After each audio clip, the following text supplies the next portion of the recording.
المرّة اللي فاتت إحنا كنا آخر حاجة اتكلّمنا عن حاجة اسمها docker compose ماشي، والdocker compose ديّة كنا اتفقنا إن هي بتقسّم الدنيا عبارة عن مجموعة services والservices ديّة أنت بتوصّلها ببعض بتبقى reachable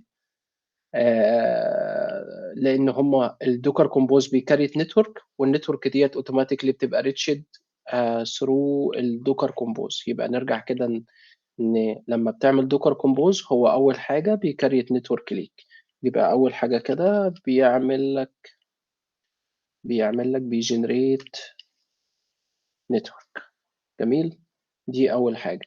تاني حاجة أنت بتيجي جواها بتdefine services، فأنت الservices دي عبارة عن مجموعة docker containers مع بعض سواء واحد أو multiple containers بتقدر إن أنت تعمل لهم scale up and down تمام، براحتك من خلال إن أنت بتدّي له configuration لعدد الريبليكا اللي أنت عايزهم. فإحنا المرّة اللي فاتت كنا خدنا example بتاع الNGINX إن أنا عندي هنا كده آمم الusers الuser ده عايزينه إن هو يخش على الweb site بتاعنا فإحنا عايزين إن الuser الجميل لمّا ييجي يخش هنا كده على الweb site بتاعنا جميل، يخش على site.com تمام، أول ما يخش كده هيخش على الauthentication service وأول ما يبتدي إن هو يخش على /API نوديه على الAPI service وأول ما يخش على dashboard هنوديه على الdashboard وأول ما يخش هنا كده على profile ممكن نوديه على الsetting بتاع الإيه، بتاع الprofile بتاعنا. طيب إحنا اتفقنا إن إحنا عشان نحط أي docker container يبقى موجود عندي لازمًا إن أنا أروح أفتح الport بتاعه، فلو جينا هنا كده قُلت له ده الauthentication service الauth ده container وده container بتاع الAPI وده container بتاع مين، الprofile وده container مثلًا بتاعة وليكن orders وده container تالت بتاع مثلًا الservice اللي اسمها delivery، يعني اعتبر إن إحنا بنعمل مثلًا app زي دوّة. بغض النظر إن ده real code والّا مش real code أنت كل اللي أنت محتاجه كواحد شغال هتبقى شغال مسؤول إن أنت تbuild الdocker files دي إن أنت تعمل الrouting دوّة. فإحنا اتفقنا هنا كده كان قدّامي حل من الاتنين، لا إما أفتح الport هنا كده ما بين كل واحدة، يعني دي القُص قُلنا ديّة ممكن تبقى على 3000 وديّة تبقى على 4000 دي على 5000 دي على 6000 دي على 7000 تمام؟ في الحالة ديّة لو أنت عملت الكلام ده فأنت محتاج إن أنت تعمل port mapping هنا ماشي، ومحتاج إن أنت تعمل port mapping لهنا، ومحتاج إن أنت تعمل port mapping لهنا، فإحنا قُلنا إن إحنا بنستغنى عن الكلام ده كلّه من خلال إن أنا باجيب مين، باجيب proxy الproxy دوّة هو اللي بيقوم بالكلام ده. قدّامنا في الproxy أكتر من حاجة تمام، اتفقنا إن إحنا مثلًا عندنا أشهر حاجة موجودة مثلًا اللي هي الإيه، الNGINX تمام، بس أنت عندك حاجة تانية مثلًا اسمها Traefik ده برضه proxy تاني مشهور اسمه Traefik تمام، وعندك واحد تالت اسمه Kadi مثلًا وهكذا، جميل؟ فإحنا بالنسبة لنا ممكن نستخدم مثلًا nginx اللي إحنا استخدمناه المرّة اللي فاتت، أو ممكن نستخدم Traefik النهارده تمام، وعلى حسب ما أنتم تحبوا. حد فيكم جرّب اللي إحنا خدناه المرّة اللي فاتت؟ حاول إن هو يجرّبه في البيت؟ ما تتكسفوش قولوا عادي يعني، أنا لو كنت واخد task ما كنتش هاعملها. حد جرّبها؟ انا جربتها. تمام. أنت جرّبتها بnginx صح؟ بالظبط انا جربتها بانشن اكس، فتحت بقى طب حلو، الدوكيومنتيشن وقعدت يعني ذاكرت منها حلو جدًا، حاجه جميله. ممتاز جدًا، حلو جدًا. ها أحمد، محمد، حد فيكم جرّبها؟ بالنسبة لي لأ. حلو، محمد، 3 محمد. طيب خلّينا كده يعني ناخدها تاني بسرعة، ماشي؟ ونشوف هنعملها إزاي. وبعد كده نبتدي إن إحنا نكمّل في الإيه، في حتّة اللي هي الcustom docker file والmulti staging. تمام؟ طيب إحنا المَرّة اللي فاتت خلّينا نعمل هنا كده ده خلاص ده على الremote server مش عايزينه، وتعالوا هنا كده نعمل لنا folder جديد، تمام؟ يعني نخش على الfolder الجديد هنا كده، مش عارف أنا عندي 2 keyboard كل شوية باتلخبط في أي واحد فيهم. تعالوا نعمل مش عارف دوّة إيه، أعتقد ده كان بتاع المَرّة اللي فاتت والّا مش عارف، خلّينا نشوفه.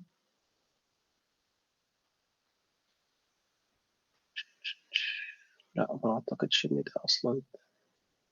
تعالَ نجرّب ده كده نشوف هو شغّال الأول والّا مش شغّال. هو أول حاجة بس أنا هادلِّت كل حاجة عندي عشان كل حاجة تبقى على نور كده. docker vrm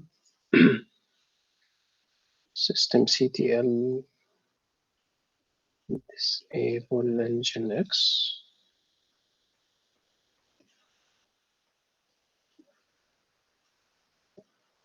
ما هو أصلًا كده مش موجود، تمام. يبقى إحنا كده تمام، خلّينا نبتدي، ماشي. تعالَ نعمل هنا كده folder اسمه docker compose. نخش جوّه docker compose دوّة نشغّل VS Code. طيب، أنا هاجي هنا كده، أنا أول حاجة هاعملها، تمام. قدّامك حل من الاتنين، لو أنت عندك التقسيمة ديّة في الشغل بتاعك، ماشي. فأنت ممكن تيجي تقسّم تقول دي الauthentication service و وتيجي هنا كده سيب دي كده. هو مصمم، أقول له دي الprofile service وأقوم جاي شاددها بس برّه كده. يا عم اطلع كده، مش عارف هو. أيوه move. وهاجي أقول له هنا كده الproxy، تمام. وهاجي أقول له هنا كده دي delivery service. ممكن أقول له دي الorder service.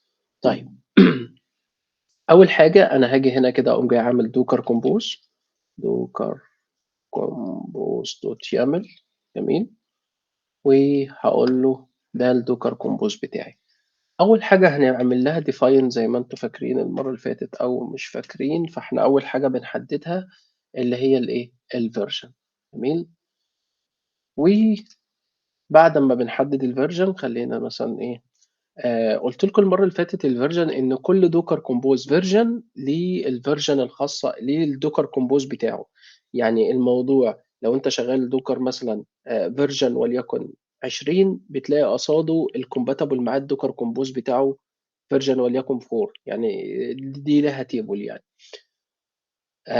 طيب تعالوا هنا كده إحنا حددنا أول حاجة بالنسبة لنا الversion، تاني حاجة أنا باحدد الservices بتاعتي، تمام. لو أنت عندك volumes تقدر إن أنت تحددها هنا كده، ولو عندك network أو custom network ممكن إن أنت تقسّمها كده، عشان الناس بس لمّا تيجي تكتب الdocker file ما تحسّش إن الموضوع complicated. لأ، الموضوع بسيط خالص. أنا باجي هنا كده على اللي أنا عملت له design عشان ما تبقاش أنت بتحفظ ولا بتعمل أي حاجة، اللي أنت عملت له design هنا كده لو خدنا الاتنين دُولة جنب بعض كده وخدنا ده هنا كده معانا هنا، تمام. هنبتدي إن إحنا نmap دوّة مع دوّة، عشان الناس ما تحفظش وما يبقاش الموضوع ولا فيه أي حاجة. أول حاجة أنت عندك هنا كده service اسمها proxy، تمام.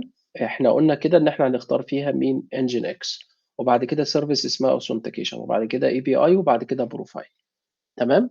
أنت لو عندك حاجة هتستخدم البتاع ده volumes هتكتب الvolumes بتاعتك. يبقى أول service أنا هاسميها proxy، تمام. هاجي هنا كده أول حاجة لو أنت هتستخدم image جاهزة فأنت هتحط الimage. لو أنت مش هتشتغل بimage جاهزة وهتبيلدها ما بتحطّلوش الimage وأقول لك إحنا هنستخدم اسمها context ونbuild إن إحنا من custom context. هنا كده إيه اللي حصل؟ أنا قُلت له بُص كده، سيبك من دوّة كده، أنا مش عايز الكلام دوّة ومش عايز ده كده برضه. تمام. أنا هنا كده استخدمت nginx، قُلت له الport اللي أنت هتفتحه، إحنا قُلنا دوّة هو الوحيد اللي هيبقى mapped مع البتاع دوّة الexternal. تمام. nginx by default لو أنت ما استخدمتش الconfiguration يعني لو أنت ما عدّلتش في الdefault configuration، فخلّيني نسيب ده كده بسرعة، نسيب ده وأقوم جاي عامل كده. أنا تقريبًا شِلت كل حاجة عشان بس تبقوا أنتم شايفينها from scratch. هاجي أقول له هنا كده run الservice ديّة. إيه اللي هيعمله دلوقتي؟ إن هو قال لي إن أنا عملت create لnetwork، وإن أنا طلّعت لك هنا كده container. الcontainer دوّة لو أنت جيت شُفته، لو قُلت له هنا كده docker، ثواني عقبال ما يload، قُلت له docker compose، هيبتدي إن هو يدّيني container واحد. ليه؟ لإن أنا حتى الآن أنا عامل define لمين؟ لservice واحدة. يبقى الservice اللي شغّالة ديّة هي اسمها إيه؟ nginx. لو أنا جيت هنا كده في المكان دوّة وقُلت له localhost 80، ادّاني هنا كده الإيه؟ الdefault configuration بتاع الnginx. أنت لمّا تيجي تعمل web application، فأنت مش هتروح تدّي للuser الdefault page دي. أنا هاجي هنا كده، أنت ممكن يعني بما إن حضرتك مش اللي هو الdesigner بتاع الweb site، فأنت لمّا تشتغل مع حد هو يعمل لك الdesign ده. فأنا هاجي في المنطقة ديّة، هاقول له اعمل لي index.html temporary كده، وهاجي أقول له بُص أنا عايزك تعمل لي هنا كده nginx أو nginx.conf، وده هيبقى الconfiguration بتاع مين؟ بتاع nginx نفسه. بُصّوا كده، أنت بما إن عشان ما نقعدش نوجع دماغنا، أنا ممكن آجي للصديق الفلاح دوّة وأقول له اعمل لي design index.html for this simple e-commerce website. هو هيعمل لي الweb site دوّة. تمام. هو عبارة عن HTML، أنت ممكن تروح تجيبه online براحتك زي ما أنت عايز، بس إحنا عشان دي مش بتاعتنا فخلّيه هو يعمل لنا الإيه، الHTML. طيب لحد ما هو يعمل لنا الHTML نرجع هنا كده تاني. أنا ليه عايز أعمل volume؟ افتكروا إن إحنا لمّا جينا عملنا الكلام ده، قُلنا لو أنا اديته volume بالطريقة ديّة فأنا اديته bind mount. تمام. لكن لو أنا كتبت volume تحت كده وجيت اديت اسمه الvolume هنا كده، ففي الحالة ديّة أنا بادّي له إيه، بادّي له docker volume. ماشي. أنا باقول له هنا كده أنت أول حاجة هتلاقي في file هنا كده اسمه إيه، nginx.conf. الفايل اللي اسمه nginx.conf دوّة، بُص هو عمل لي الفايل هنا كده، تعالَ نشوفه.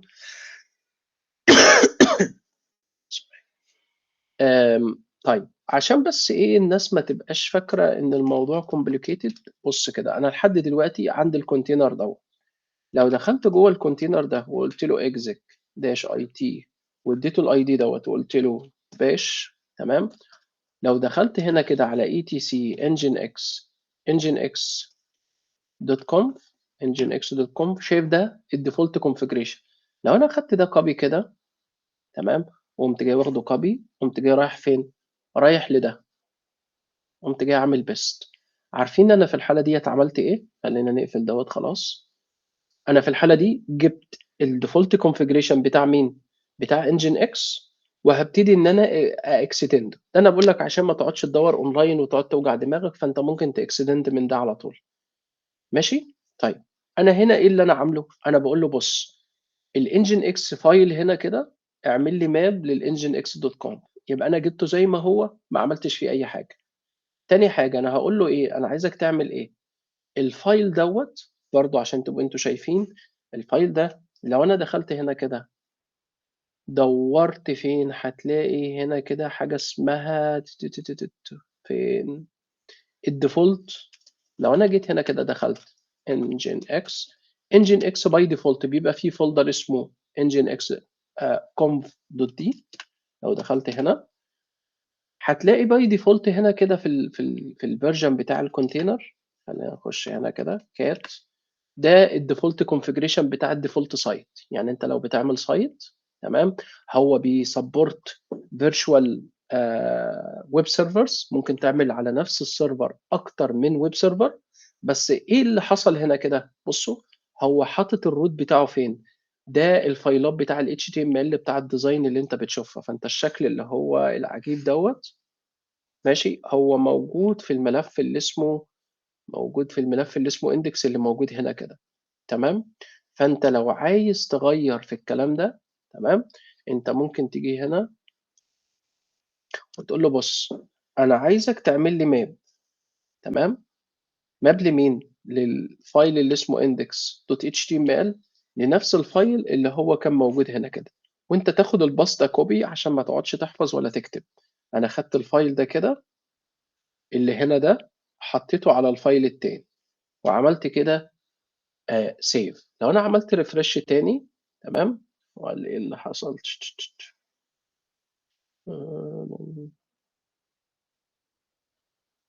طيب خلينا ننزل هنا كده، مش عارف ايه اللي حصل له، بس خلينا نشوف.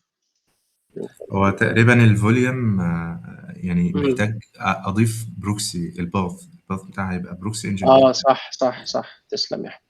لان هنا كده بصوا، ده مش جنب ده، يعني انتوا لو بصيتوا هنا كده هتلاقي ان ده كده هنا. لا، انا محتاج ان انا اقول له بص، لا، خش على البروكسي، تمام، فولدر اللي اسمه بروكسي، هتلاقي فيه فايل اسمه HTML. لكن اللي انا كنت عامله هنا كده كنت بقول له لا، كأن الفايل ده كان محطوط جنبه، فانا ارجعه هنا كده تاني. تمام، تعالوا نرجعه هنا ونعمل ريفرش تاني. بص كده، قال لك ان انا فيلد ان انا م- بص والكونف كده. برضه. وده نفس القصة، لان الاتنين هنا. ودايما يا جماعة بص، مش عايزكم تستغربوا ان يطلع ايرور. انا لو طلع ايرور، بص بيقول لي ايرور ريسبونس تو كريت تاسك، فيلد تو كريت مش عارف ايه، لان في ايرور ماونتنج بيقول لي انا مش ده، مش فاهم هو فين مثلا، تمام. are trying to mount directory يعني pass exist، تمام. يعني حاولوا ان انتوا يعني ايه، ما تتخضوش، تكملوا معايا عادي يعني. تعالَ هنا كده نعمل الحتّة دي ونقول له إحنا عايزين، هو VS Code أصلًا بيكمّل لوحده، المفروض يصلّح ديّة. تعالَ نعمل run، المفروض الدنيا بتاعتنا تشتغل زي الفل. تعالوا نرجع هنا كده للweb site هنا، المفروض لمّا أعمل refresh بُص كده، الدنيا بقت زي الحلاوة، تمام؟ الناس معايا كده والّا إيه؟ ده جيبه من أي حتّة على الإنترنت، ما سيبك من دوّة. فأنا دلوقتي عايز لمّا أبتدي إن أنا أضغط على product يودّيني على الproduct service، أو خلّينا نقسّمها زي ما إحنا كُنّا مقسّمينها. المهم الnavigation بتاعي يتم بنفس الطريقة، زي ده كده shop cart مش عارف إيه كلام من دوّة، جميل؟ طيب تعالوا هنا كده بقى نبتدي إن إحنا نضبّط الroute ديّة. إحنا محتاجين إن إحنا نعمل إيه؟ تعالَ نمشّي دوّة. محتاجين إن إحنا نقول لNginX إحنا محتاجين نعمل custom route، ماشي. الcustom route في NGINX أنت بتعمله إزاي؟ تعالَ هنا كده، ده الmain. تعالَ نشيل دي كده عشان تبقوا شايفين. ده كده عندك الHTTP إيه، server بتاعك، تمام. ممكن تيجي جواه تعمل block جديد اسمه server، جميل. ولو عملت block جديد اسمه server، فأنت في الحالة ديّة ممكن تعمل إيه؟ ممكن إن أنت تoverride الconfiguration دي، أو إن أنت، خلّيني أقول لك برضه على حاجة تانية عشان برضه عايزكم تبقوا أنتم بتعملوا بنفس الطريقة. لو بنفس الطريقة قُلت له docker ps docker exec، إحنا مسميينه إيه، هو أصلًا by default بيبقى الاسم بتاعه اسم الfolder اللي هو docker compose -1 proxy. جيت هنا كده وقُلت له bash، ودخلت في etc nginx conf، هتلاقي الفايل ده الdefault configuration، شايفين ده كده؟ كل ده هو ده الdefault configuration. ده أصلًا اشتغل ليه بقى؟ عشان هنا كده لو بصيت على الحتة ديّة، على السطر ده في الdocumentation، شايفين ده كده عبارة عن إيه؟ لو أنا شِلت السطر ده، الsite كده مش هيشتغل، ليه؟ لإن الsite دوّة موجود، خلّينا نحط ده كده best، لإن الsite دوّة لو عملنا site split right وجينا وقفنا على ده كده، شايفين الحتّة دي؟ الحتّة ديّة بتقول للNGINX روح هات كل اللي موجود، أي configuration.conf موجودة هنا كده في قلب الfolder ده اللي هي default اللي هي الأولانية دي كده، وحُطّها لي مع الNGINX. يعني أنت لو جيت كتبتها هنا، شِلت ده وكتبت ده paste هنا، هيشتغل زي الفل، لإن أنت بتinclude الإيه، بتinclude اللي هنا. يعني أنا بكل بساطة أصلًا ممكن أعمل إيه، شايفين آجي هنا كده وأقول له أنا عايزك تعمل لي إيه، عايزك تعمل لي server وتقوم جاي داخل جوّه الserver ده، تقول له أنا عايز الserver ده يlisten على 80 بُص يlisten على 80 ممكن تحط الاسم بتاعه، وممكن تحط الerror page بتاعه تمام، لمّا ييجي هنا كده ممكن تdesign error page هنا كده وتحط فيها أي حاجة أنت عايزها، لمّا يحصل إن هو الerror page بتاع 500 اللي هي internal server error والكلام ده، ممكن تدّي له إيه، شوية HTML customize. طيب بُص اللي يهمنا في الحتّة ديّة كده، اللي هي الحتّة اللي إحنا عايزين نعملها، هو أول حاجة أنا محتاج قبل ما أعمل أي routing أو أي حاجة، أنا قُلت له هنا كده الroot بتاعك أو مكان الحاجات اللي أنت هتعمل لها serve هي برضه لسه موجودة فين، موجودة في نفس المكان. طيب تفتكروا لو الاتنين دول موجودين مع بعض هيشتغل والّا مش هيشتغل؟ تعالوا نشوف، تعالَ نعمل run كده تاني ماشي، ونعمل refresh ونقول له هنا كده تمام، هتلاقي إن نفس الإيه، نفس الresult تمام؟ طيب أنت بعض الناس بتعمل إيه، بتremove الdefault دوّة من الcontainer وهي لمّا تيجي تbuild custom image بتremove الdefault one وتسيب الconfiguration اللي هي عايزة إيه، عايزة تعمله. طيب تعالَ هنا كده نغيّر في حاجة بقى، أنا عايز أقول له هنا كده بُص، أنا بالطريقة ديّة مش عايز إن أنا أعمل routing بناءً على الحتّة دي، أنا عايز أعمل routing بناءً على إيه، إحنا قفلنا الصفحة، تعالَ نجيبها تاني اللي هي كانت فيها الrouting اللي هي الExcel draw. إحنا قُلنا إيه، إحنا قُلنا إن أنا عايز لمّا أخُش /os يودّيني على الauthentication service، يبقى أنت أول حاجة بتروح هنا كده في الconfiguration بتاعك، جميل؟ جوّه ال الserver بتاعك، تقول له بُص لو حد جه على slash دخّله على الdefault web server اللي أنت حاطّه دوّة. طيب هاجي أقول له هنا كده أنا عايزك تعمل لي كمان إيه، كمان configuration هاقول له لو حد جه عندك لأ أنا location تمام، قُلت له جه على /os ودّيه على مين، ودّيه على service إحنا هنعملها دلوقتي.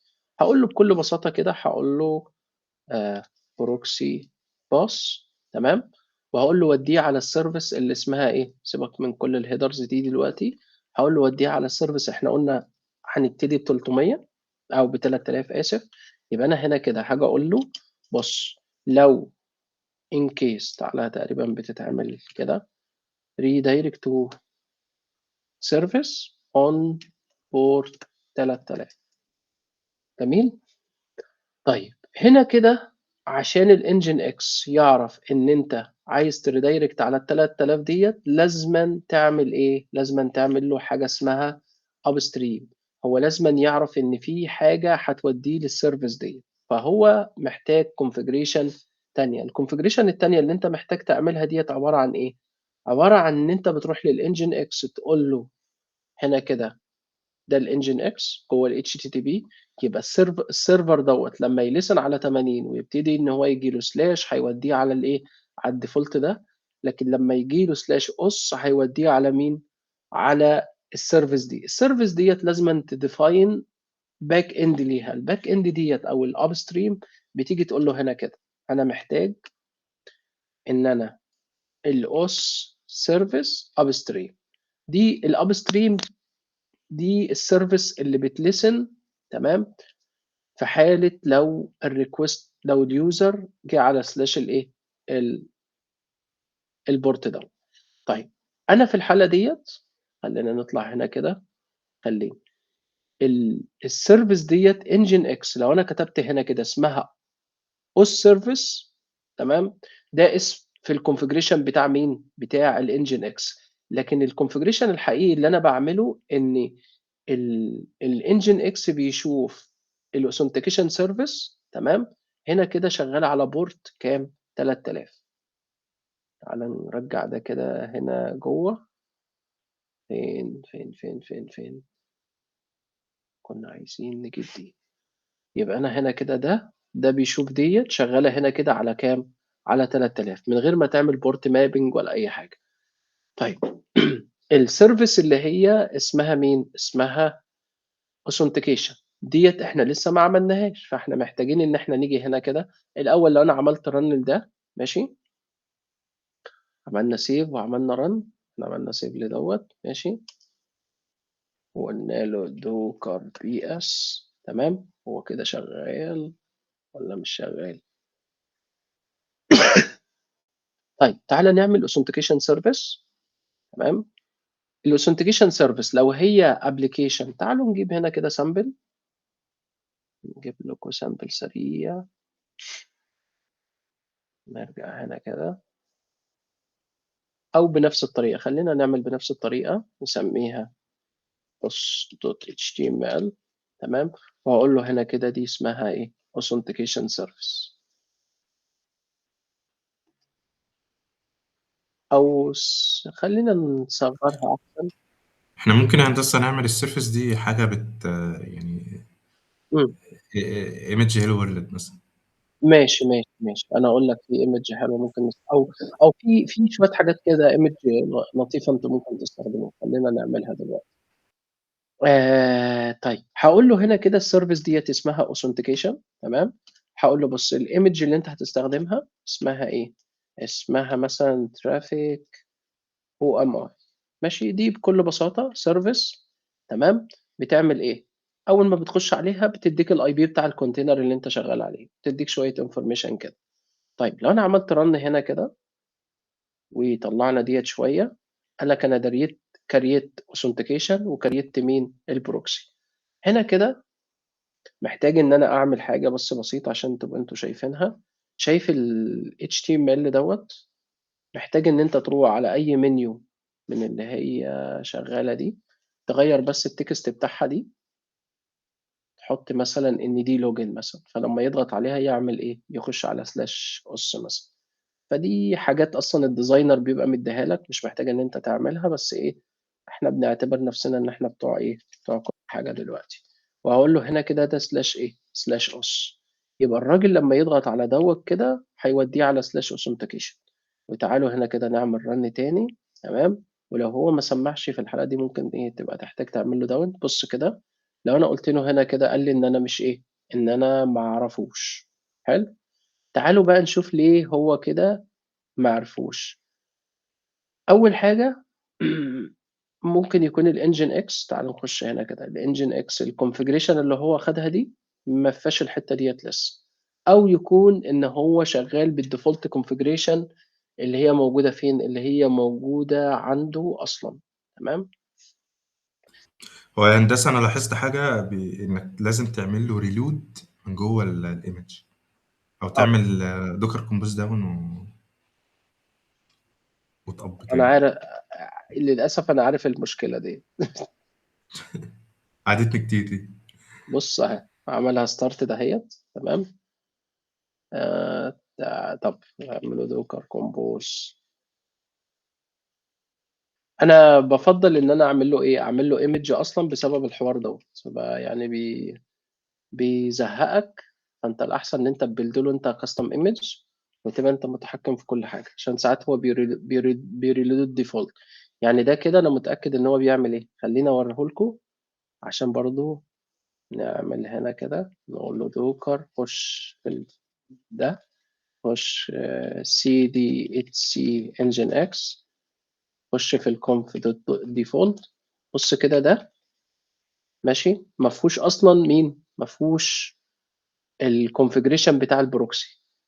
تعالَ هنا كده نشوف اللي هو لو طلعنا شوية برّه وقُلنا له nginx.com، ده فيه، والله ده فيه الproxy عادي ماشي، إحنا ممكن إيه، ممكن نdisable دوّة ونسيب ده هو اللي إيه، هو اللي شغال، بس خلّينا نتأكد إن ده كده تمام، بيودّي على الOS service، الOS service شغّال على كام، على 3000. لو أنا خدت ده كده copy وجيت وأنا جوّه هنا كده قُلت له بُص كده، لو أنت عايز تتأكد إن الدنيا شغالة تقول له curly، ده كده ده كده أصلًا غلط. بُص المفروض إن أنا عملت غلطة، بُص كده طول ما أنت جوّه الcontainer دوّة، فأنت مش محتاج إن أنت تعمل port إيه، port mapping، دي أول حاجة، لإن هنا كده الservices بتناديها اوتوماتيك بالبورت بتاعها، وهي هنا شغاله على بورت مين؟ هي شغاله على بورت 80، فانت مش محتاج ان انت تعمل اكسبوز لان هم كلهم لوكال لبعض. فده كده في كل الاحوال برضو من غير البورت مابنج هيشتغل، لان البورت مابنج هنا دول كلهم في نفس النتورك. ماشي، حد عنده مشكله في الحته دي؟ يعني دي كده لو انت دخلت جوه الكونتينر ده تقدر ان انت تنادي اي سيرفيس دي اوثنتيكيشن. لو قلت له بينج اوس، بينج مش موجود. لو قلت له كيرل اللي هو كانك بتفتح البيج بتاعها وقلت له روح على الاوثنتيكيشن، بص كده ده اداك الريسبونس بتاعها. ده الكونتينر ده اصلا بيعمل كده. لو انا كنت سبت البورت مابنج فمعناها ان انا هعمل ايه؟ خلينا رنها كده. معناها ان انا هقدر ان انا اكسسها هنا كده واقول له لوكال هوست، واقول له هنا كده البورت اللي انا حاططه لها كده كام؟ 3000. فهي تطلع الريسبونس ده، شايفين؟ بس احنا لو عملنا كده فاحنا بنفيوليت اصلا فكره البروكسي. فكره البروكسي اصلا ان احنا بنحطه ان هو ما فيش حد يكتب البورت ده، ما حدش ياكسس اي سيرفيس الا من خلال البروكسي ده. ليه انا بعمل كده؟ عشان اقدر اسكيور كل الكوميونيكيشن اللي بتتم مع السيرفيس بتاعتي من خلال البروكسي. والله انت حر، ممكن تيجي هنا تحط واف ويب ابلكيشن فاير وول، ممكن تحط سكيورتي ليست، ممكن تقول له اعمل لي وايت ليست للاي بي دوت وما تخليش الاي بي ده يخش. ممكن تقول له انا عايز الناس اللي من جوه السعوديه وعايز الناس اللي من بره من جوه مصر مثلا هي اللي تخش السايت بتاعي، لكن بقيه الناس تانية ما تخشش. فالبورت مابنج هنا مش محتاجين. تمام يا جماعه؟ فده كده بيخليها اكسترنال اكسبوست، بس احنا مش محتاجين الحته دي.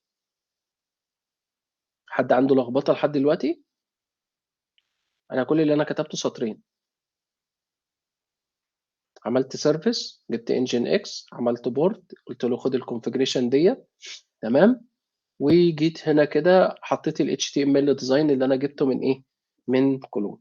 طيب هنا محتاج ان انا ابتدي اشوف هو ليه مش شغال. تعالى نعمل هنا كده كومبوز وريكرييت. هو عمل ده راننج. تعالى نترابل شوت دوت هو ليه مش شغال. لو انا قلت له كير لوكال هوست، بص هيجيب لي ال HTML اللي هي العاديه. لو انا قلت له هنا كده كير لوكال هوست سلاش اوس، المفروض يوديني على الاوثنتيكيشن سيرفيس. بس ايه اللي هو عامله دلوقتي؟ ان هو مديني ان هي ايه؟ نوت فاوند. لو انا عملت ريموف لدوت تفتكروا ايه اللي هيحصل؟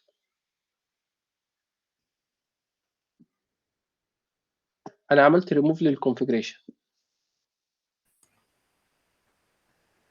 مش ماذا؟ هيحصل حاجة.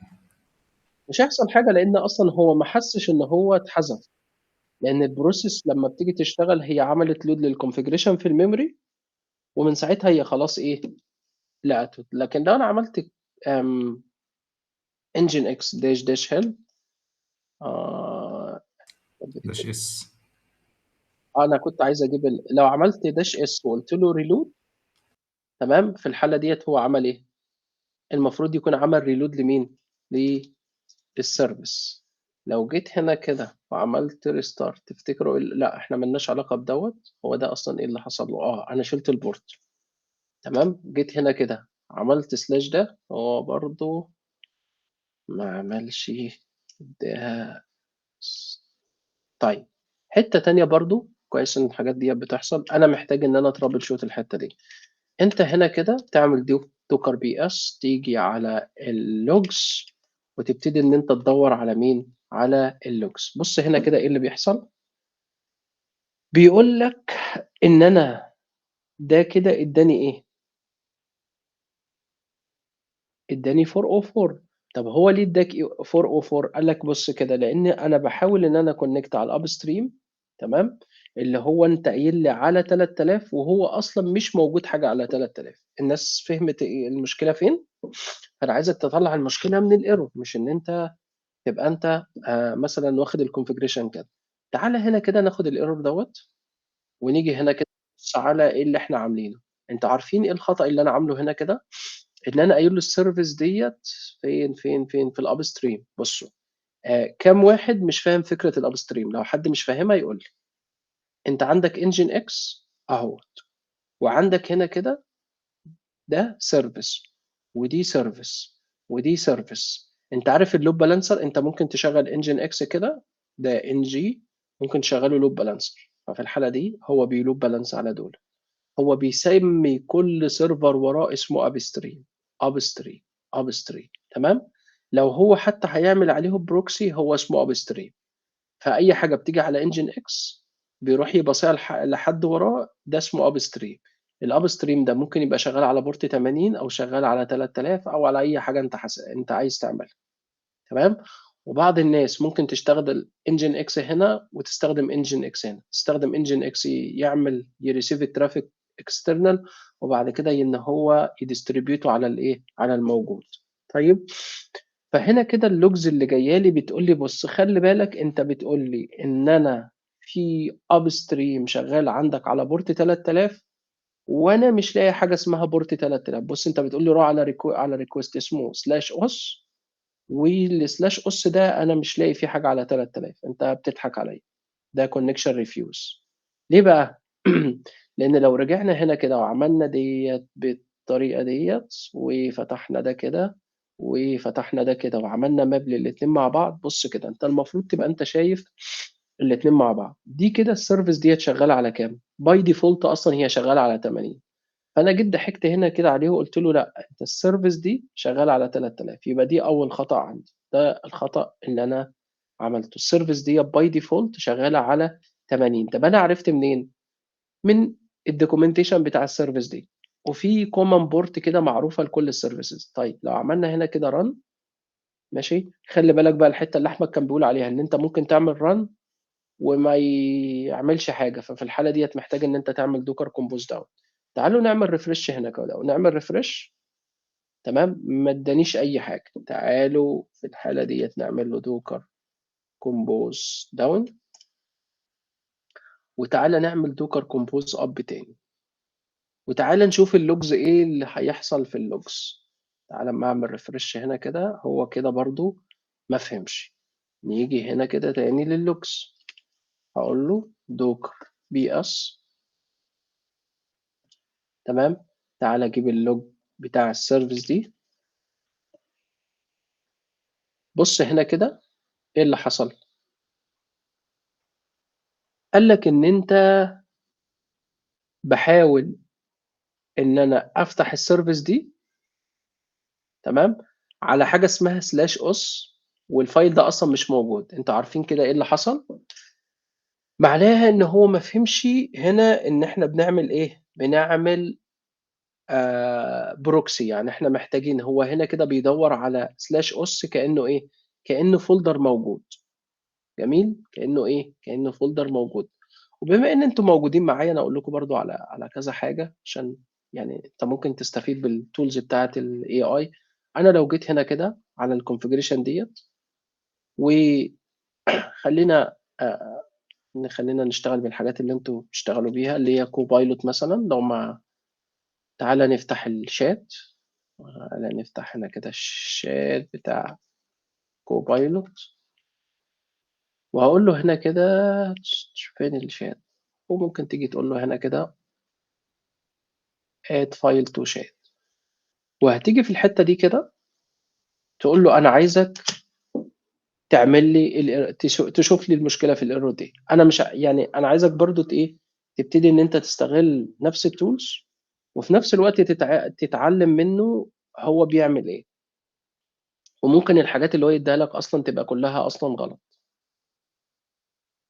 اللي حاصل هنا كده بالضبط إن nginx، تعالَ هنا كده نشوف إيه اللي هيعمله. بُص بيقول لك إيه I have made، بُص حَط الlocation، هو ده كلّه أصلًا ممكن يكون كلّه كلام هجص. هو جه هنا كده غيّر، شال ديّة وحَط بدلها دي، وشال وحَط لي بالنسبة لي اللي هي الحتّة بتاع غيّر في الlocations اللي إحنا إيه، اللي إحنا عاملينها. طيب ليه بقى؟ تعالَ هنا كده افتح الchat تاني ونشوف هو عمل إيه. هو كده ده الحتّة اللي إحنا كُنّا عاملينها ما غيّرهاش، ماشي، ده زي ما هي وفين، فين؟ نقل دي تحت. تفتكروا النقلان اللي هو نقله دوّة ليه فايدة؟ أنت لازمًا ترجع هنا برضه تاني على الchat وتبتدي إن أنت تشوف ليه هو إيه، هو عمل كده، بس يعني هنفترض إن الكلام دوّة تمام، خلّينا نعمل docker compose down أحسن.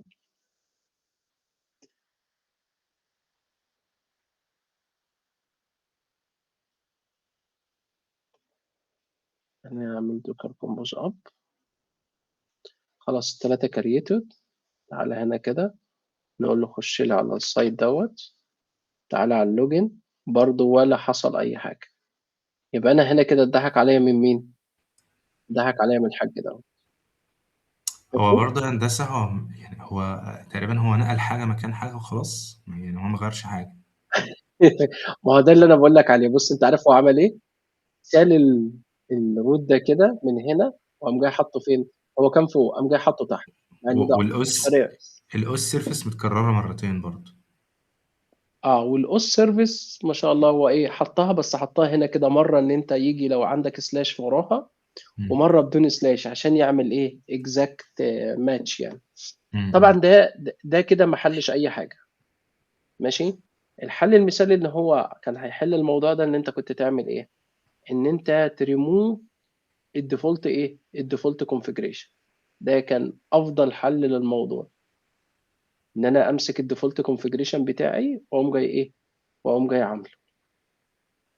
طب ما نحذف الheaders دي يا هندسة كده ممكن تكون هي السبب والّا لأ حاجة. الheaders ديّة ما لهاش، بُص أنت ممكن تشيل كل دوّة، ما لوش أي لازمة، ماشي؟ مش المشكلة في الحتّة دي، شيل ده كلّه، يعني أنت أصلًا حرفيًا ممكن تعمل كل الكلام ده بالطريقة دي، وممكن بُص أنا لو شِلت دي كمان ممكن تحل نُص المشكلة.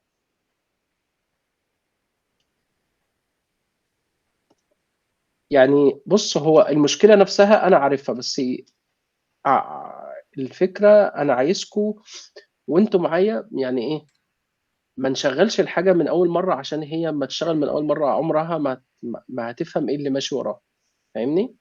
يعني أنا شِلت الحاجات ديّة صحيح. زي ما أنت قُلت، تمام؟ أنت نَفْسك قُلت أنا رُحت جِبت الdocumentation وابتديت إن أنا أروح وآجي معاها، صح؟ صح.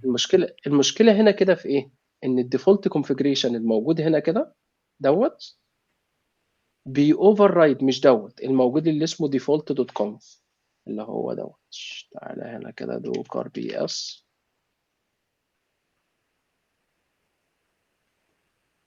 شايف ده كده؟ لو أنا عملت cat etc nginx conf.d وقُلت له الdefault شايف ده كده؟ ده اللي مبوّظ الدنيا، ماشي؟ لإن إمم. ده بيconflict مع مين؟ بيconflict مع الموجود اللي إحنا عملناه في مين؟ في التاني. أغلب الناس بتعمل إيه؟ بتعمل واحد تاني، ماشي؟ وبتمسك دوّة تعمل له build، يعني هي بتعمل build لمين؟ للdocker للdocker image للnginx، أو إن أنت تحُط اللي أنت عملته دوّة. خلّيني أورّيكم طريقة تانية. شايفين هنا كده الحتّة دي؟ أو بُص، تعالَ هنا كده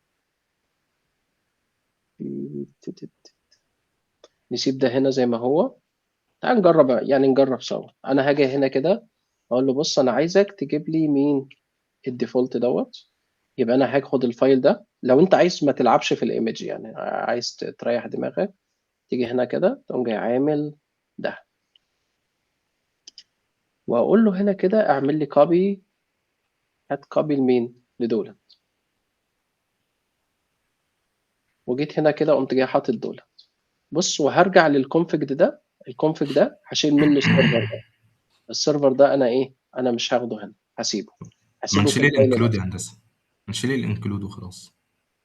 ما هو الinclude لو شِلت الinclude هيشيل فعلًا دوّة، لإن هو فعلًا الfile يعني تعالَ نعمل كده عشان برضه الناس تبقى فاهمة الحوار أوي. لو أنا شِلت ده مش هيجيب الdefault configuration الموجود في المين، كإنّك أنت عملت ده file واحد، عملت nginx ده كلّه file واحد. لو عملت رجّعت ده كده وسِبت الباقي زي ما هو، يبقى أنا في الحالة ديّة كإن أنا عملت delete لدوّة، ما بقاش active كconfiguration يعني. تعالَ هنا كده نعمل docker compose down، ماشي؟ docker compose up.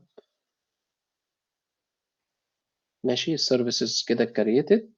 تعالوا هنا نقوم جاي عاملين هنا داخلين على ده نتأكد ان الهوم بيج شغالة، واعمل كده بص اشتغلت ولا ما اشتغلتش؟ اشتغل. جميل. طيب ايه اللي حصل بقى؟ قدامك حل من الاثنين. الحل الاولاني ان انا اعمل ايه؟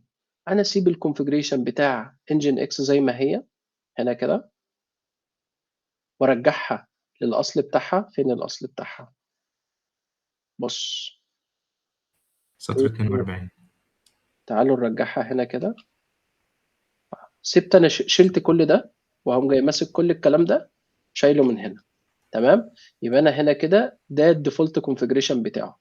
بس انا هاجي احط هنا كده مين؟ اي حاجه انا عايز اعمل لها مابنج هحطها هنا، او ممكن انت تحطها في الفايل التاني عادي، مفيش اي مشكله. وهاجي هنا كده في المكان ده هبتدي ان انا اظبط مين؟ اللوكيشنز اللي انا عايز. فاهمين قصدي؟ يبقى انا لا تحطها هنا لا تحطها هنا. لو انا قلت له هنا كده سلاش اس، تمام، واجي اقول له هنا كده روح على بروكسي باس السيرفيس اللي اسمها ايه؟ اللي اسمها اوثنتيكيشن، اللي هي اصلا مين؟ خلي نعمل دول كده سايد باي سايد. فين سايد رايت؟ تعالى هنا كده. يبقى انجن اكس هنا كده عنده اب ستريم سيرفيس. تمام. اعتقد ان احنا كمان ينفع ان احنا ناخد ده كده ونروح نحطه هنا كده. اعتقد خلينا يعني ده ممكن ينفع ان انت تحطها بالطريقه دي. يبقى ولو انت هتحطها، انت عارف لو انا هحطها بالطريقه ديت اصلا انا ممكن اشيل الفايل دوت لان انا ما غيرتش فيه اي حاجه. يعني الموضوع ممكن يند اب بالنسبه لي ايه؟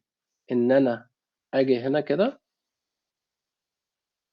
تعالوا هنا كده، هنا وتعالوا نفتح ده. هقول له بص، شايف انت انجن اكس؟ شايف انت ديفولت ده؟ تمام. وروح حطه في مين؟ حطه في انجن اكس، حطه في كونف ديفولت. وانجن اكس العادي ده انا اصلا مش عايزه، لان انا مش عايز اعدل في الايه، في المين كونفيجريشن. هل تفتكروا ان ده ممكن يشتغل؟ يبقى انا هنا كده عدلت في السايت اللي انا عايزه، لكن الباقي انا الكونفيجريشن نفسه بتاعت انجن اكس الاساسيه انا ما جيتش ناحيتها. خلينا نجربها ونبتدي ان احنا نوصل للايه، للفيرجن اللي احنا عايزين نشتغل عليها من الاول. اب داش دي. تمام كده كرييتد. تعالوا هنا كده نعمل سلاش. ده اشتغل. تعالى هنا كده ما اشتغلش. طيب ما اشتغلش ليه بقى؟ تعالوا هنا كده. هو تقريبا مش فاهم دوت. هنا تقريبا ده لازم يبقى جوه البلوك بتاع ال HTTP. هو كده كده الاتنين جواه. ما هو الاتنين جواه. ماشي. تعالى نجيب اللوجز بتاعه. هو الاتنين جواه، بس الفكرة ايه؟ ان في حاجات بتبقى انكلود. بص كده، شايف ان هو هنا بيقول لك ايه؟ مش شايفه ان هو بيروح للاب ستريم. يعني هو مش، يعني هو فاهم ان ده بيباصي على فولدر. تمام. لو ما اشتغلتش خلينا نرجعها بالطريقه اللي هي اللي احنا معتادين عليها ديت، اللي احنا عملناها واشتغلت، عشان ما ايه، ما لخبطكوش.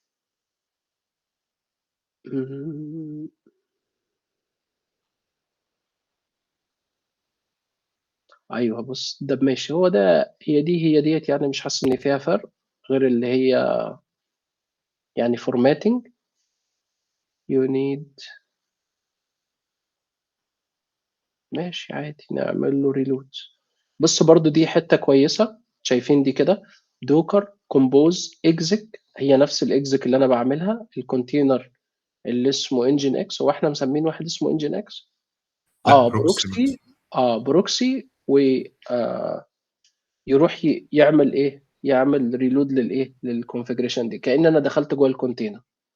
او ان انت تعمل ريستارت. ماشي. هو بيقول لك ان البلوك ده ما كانش، يعني انا يعني مش مقتنع طبعا بدوت، بس يعني ايه، يعني هو صديق الفلاح فهو اكتر. بص ليه بقى؟ انا اقول لك مش مقتنع ليه. لان اصلا طريقه الكونفيجريشن دي ما بتعتمدش اصلا على الاندنتيشن، فده اصلا كلام هاكس يعني. ده بالظبط. بس عشان تعرفوا ان الايه الاي اي بيخرف يعني. آخر حاجة إحنا ممكن نعملها ماشي، إن أنا تعالوا هنا كده، لو أنا جيت هنا كده عملت كنترول زي، أنت ينفع لو أنت حذفت فايل كده تيجي تعمل كنترول زي هنا كده يرجع تاني ماشي، يعني إن كيس يعني لو، تعالوا نرجع ده تاني ماشي ونشتغل بالطريقة اللي هي إيه. ده كده محتاج إن إحنا بس نظبطها، ده هيروح على الديفولت وده هيروح على مين؟ على انجين اكس. نتأكد إن ده أنا ده شلت منه إيه؟ شلت منه الحتة دي. هو اللي أنا كنت بقوله إن الأب ستريم بص بيبقى جوه ال HTTP فاهمني؟ يعني دي الحتة اللي أنا كنت بقولها لك إن هي مش جوه السيرفر نفسه. هو المفروض دي إن هي تشتغل، بس أنا مش عارف ليه هو مش شغال، عشان بس ما نضيعش فيها وقت. المفروض ده لو عملنا ريفرش برضه، لا تعالى نعمل داون.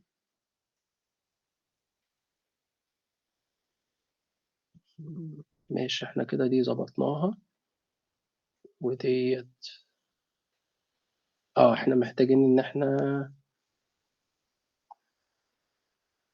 ماشي سلاش authentication هيروح على السيرفيس اللي اسمها os service، اللي هي upstream os service، والسيرفر اللي هو os service. تعالوا هنا كده نعمل ريلود تاني، بيعمل ريكرييت ان شاء الله يشتغل. انا ما اعرفش هو بيعمل ريكرييت لايه ده كله، بس هو بيعمل ريكرييت ما اعرفش. خلينا نشوف. اه ريفرش لوكال هوست له سلاش، بص هي كده اشتغلت تمام. طيب بما ان الحوار ده، بصوا كده يا جماعه عشان الناس، انا حاسس ان انتوا اتلخبطتوا معايا وانا دخلت في حوارات.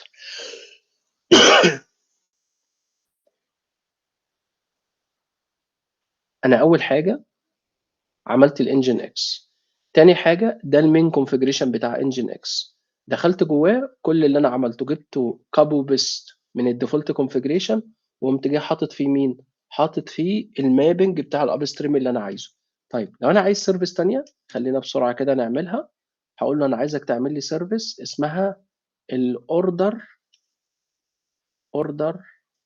سيرفيس تمام، وهسميها الاوردر سيرفيس.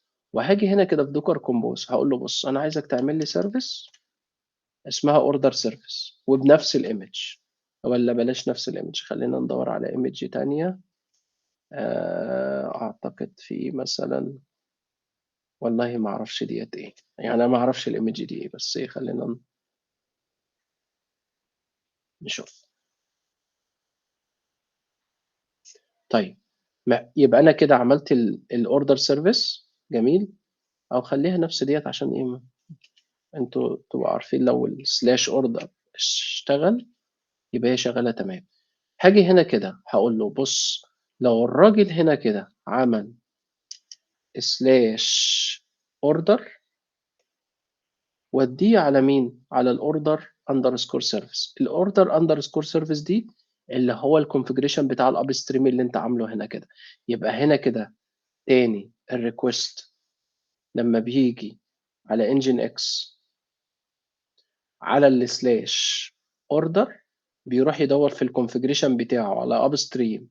الاب ستريم بيبقى كونفيجرد ان هو يوديك على سيرفيس من ورا. يبقى دي الثلاث خطوات. اول حاجه بيلوك اب على الباص، وبعد كده بيوديه على السيرفيس، وبعد كده السيرفيس بتوديه على الايه؟ على الكونتينر. جميل. لو احنا عملنا ريفرش وابتدينا ان احنا نيجي نعمل هنا كده ريلود تاني تمام، المفروض لو انا قلت له اوثنتيكيشن اشتغلت. لو انا قلت له هنا كده سلاش اوردر، احنا عاملينها اوردر ولا اوردرز؟ خلينا نرجع هنا كده ونشوف احنا عاملينها ايه، سلاش ايه؟ سلاش اوردر. لو قلت له سلاش اوردر ما اشتغلتش. تعالوا هنا كده، تقريبا محتاج ان انا اعمل ريلود للدوكر كومبوز ده. كومبوز داون،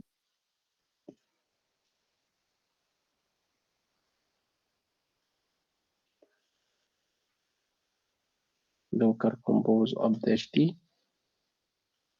تعالوا هنا كده نعمل refresh slash authentication هنا كده slash order. تمام. بصوا كده يا جماعة دي شغالة عشان بس خلينا نرجع هنا. تعالوا هنا نروح على مين؟ على دوكر هاب. أعتقد في ايمج لطيفة كده اسمها هومر دوكر. تمام. شايف دي كده؟ دي ممكن تديك ايه بقى؟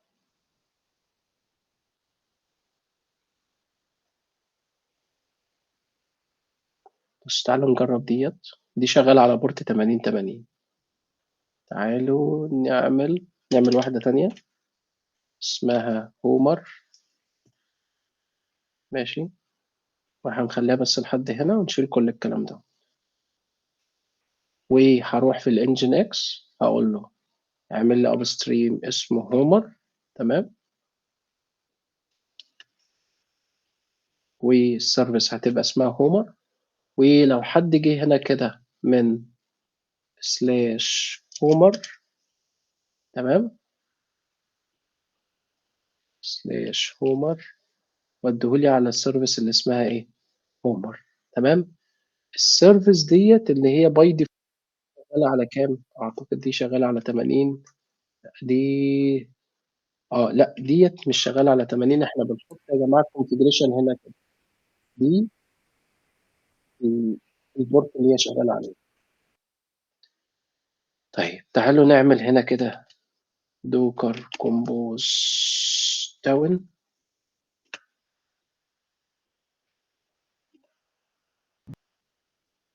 دوكر كومبوز داون.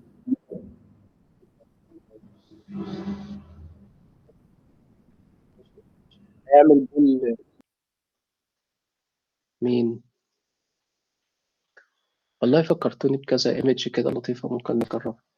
بص هي اشتغلت اهيت بس انا مش عامله في الايه؟ في الفور جراوند. البتاع دوت الكونتينر ده بيحتاج ايه؟ بيحتاج ان هو ايه؟ نحط له فولدر بس نشوف هيشتغل ولا مش هيشتغل. تعالوا هنا كده نعمل ريفرش دي. المفروض ان هي شغالة. ولو عملت اوردر المفروض ان هي شغالة. ولو عملت هومر دي المفروض ان هي باد ريكوست. هي باد ريكوست ليه؟ لان هو بص كده بيقول لك تعالى لي هنا كده تحط لي الاسيتس. انا مش عارف الاسيتس ديت ايه. شويه فايلات كده. بص كده لو خدت داونلود لدولت. شايفين الفولدر ده؟ خلينا نعملهم كده. دي شويه فايلات.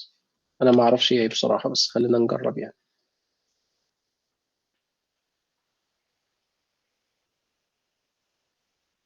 بص نزل الفولدر دوت. ماشي. انا اقول له ما تعملش حاجه. واقوم جاي أنا عامل فولدر اسمه هومر. وجوه هومر دوت. تمام. هيقوم جاي مطلع فين open content folder. هاخد الفايلات دي كوبي. اقوم جاي راح حاططها في الفولدر ده. بس كده. فين؟ هو كده كده موجود اهي. تعالوا ندلت دوت. ونعمل رينيم لمين؟ ونعمل رينيم لده. خليه هومر. بص هو الكونتينر دوت ما بيشتغلش غير لما بتيجي هنا كده عنده. وتقول له فوليوم تضيف له كده معرفش يعني. اللي هو الكونفجريشن اللي هنا دي. راحت فين؟ طب خلينا نعمل ديت مرتين كده. نعمل لها فين؟ وبين.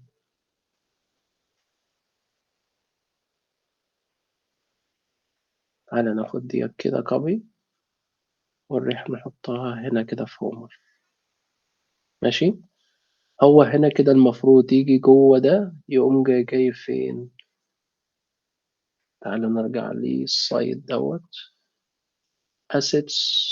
هنا كده دوكر كومبوز. your local assets. طيب الاسيتس ديت موجودة فين؟ موجودة هنا كده في هومر، فولدر اسمه assets، ده كده، ده اللي احنا عايزينه. وتقول له كده تمام. تعالوا نعمل ريفرش. تعالوا نورا نيجي هنا كده. والله مش عارف هي في الآخر هتعمل ايه ولا أي حاجة، مطلعتش أي حاجة. هنشوف اللوجز. تعالوا نشوف PS كومبو. تعالى نرجع هنا كده تاني. تعالى نعمل رن. هي اشتغلت. طيب تعالوا نشوف اللوجز بتاعتها. دوكر PS، هي فين هومر؟ هي دي. فقلت له تعالى كده كوبي، ناخدها في الحتة الواسعة ديت. دوكر لوجز، وهات لي اللوجز بتاع دي. بص كده. بيقول لك ان انا اوفر رايد ال www assets ديت additional page، ولا اعمل ايه بالظبط؟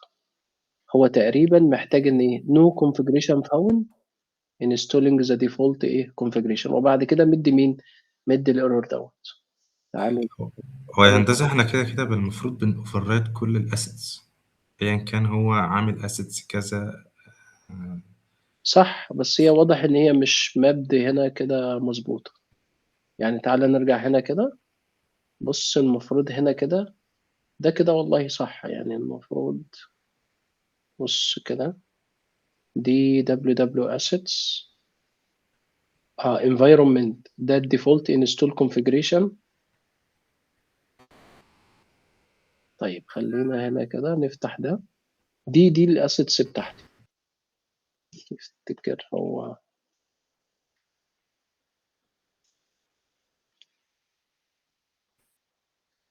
تقريبا خلينا نيجي هنا كده. لو انت جيت هنا كده اديته الانفايرومنت دوت فاليو ده، الديفولت 1 اللي هو انستول اسيتس سب فولدر. تعال نطلع هنا كده الليتست.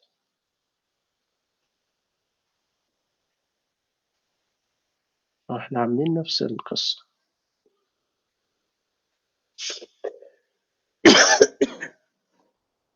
ده الكونفيجريشن. بص كده، لو جينا هنا انا ما اعرفش هو الحقيقة ده في الاخر هيعمل لنا ايه يعني. بس هو الفكرة ان انا عايزة ايه، عايز اوصلها لكم ان ايا كان هو ده اصلا الكونفيجريشن اللي هو عايز يعمله. يعني في الاخر الاسيتس دي، لو انا اعتقد لو انا عملت دوت خليته دوت كوم ممكن اصلا يشتغل عادي يعني. هي تقريبا ده المفروض نشيل دوت دايجست ديت، يعني اه تبقى دي config المفروض. دوت يامل. ممكن، بس انا مش عارف هو بيقراها. خلينا نعمل كده. بص ده الكونفيجريشن بتاع السايت بتاعه. هو ليه انا بعمل كده؟ عشان نفترض ان انت الابليكيشن بتاعك اللي انت استلمته عندك في الشغل حاجه زي كده، فانت هتفايت معاه ازاي؟ هتفايت معاه بالطريقه ديت. يعني انت مش هتلاقي يعني اداك واحد اداك ابلكيشن زي ده كده وقال لك بص عيش حياتك واعمل له انستول. فانت لازما تبقى انت يعني بتحارب معاه لحد ما يشتغل. هو بص هنا كده، لو احنا ممكن يكون اصلا يعني الداتا نفسها هي اللي غلط. تعال نشيل دوت عشان ننظف كده الدنيا. وهومر، وجواه اسيتس، وجوه الاسيتس ايه المفروض كل حاجة. الconfig config additional. طيب تعالوا نشوف اللوجز الجديدة.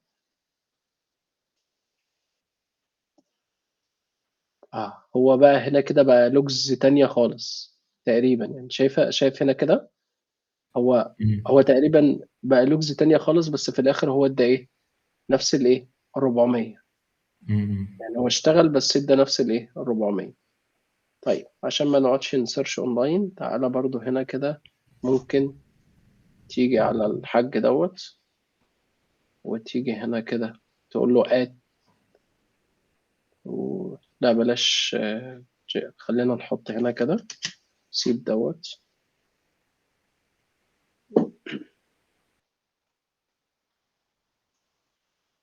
هو مصمم برضه ان هو يحط ايه اختراعات من عنده، ماشي، بس ممكن تكون كده يعني الله اعلم.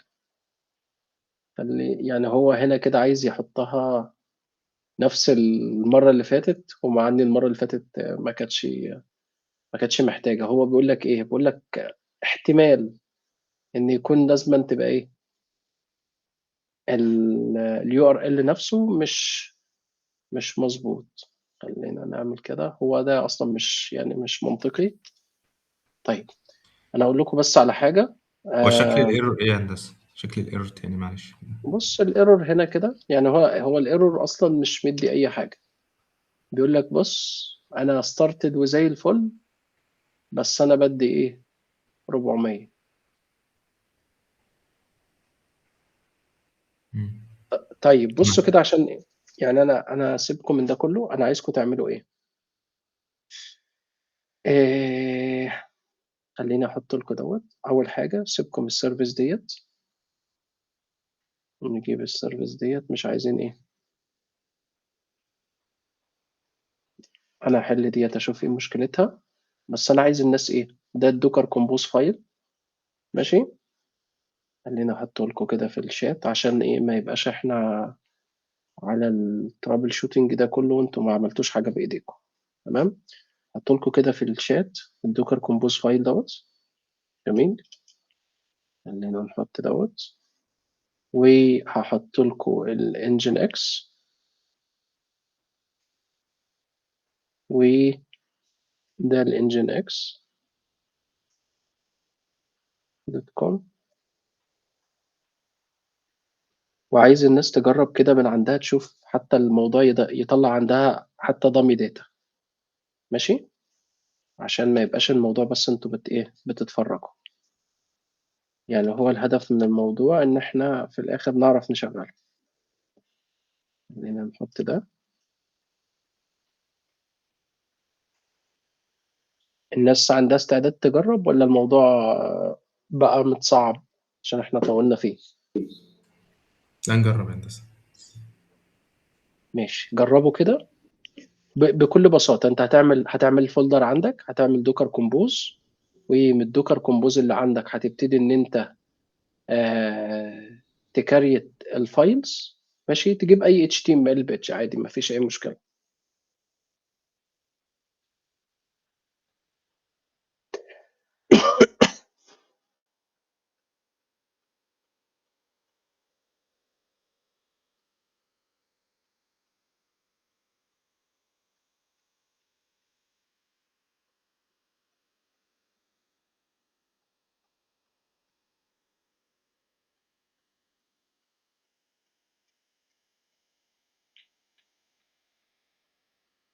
لو الناس متلخبطة خليني اعملها لكم باكزامبل تاني. يعني لو حد متلخبط او حاسس ان هو تاه، خليني اعمل ريستراكشر ليها تاني ونعملها من الاول.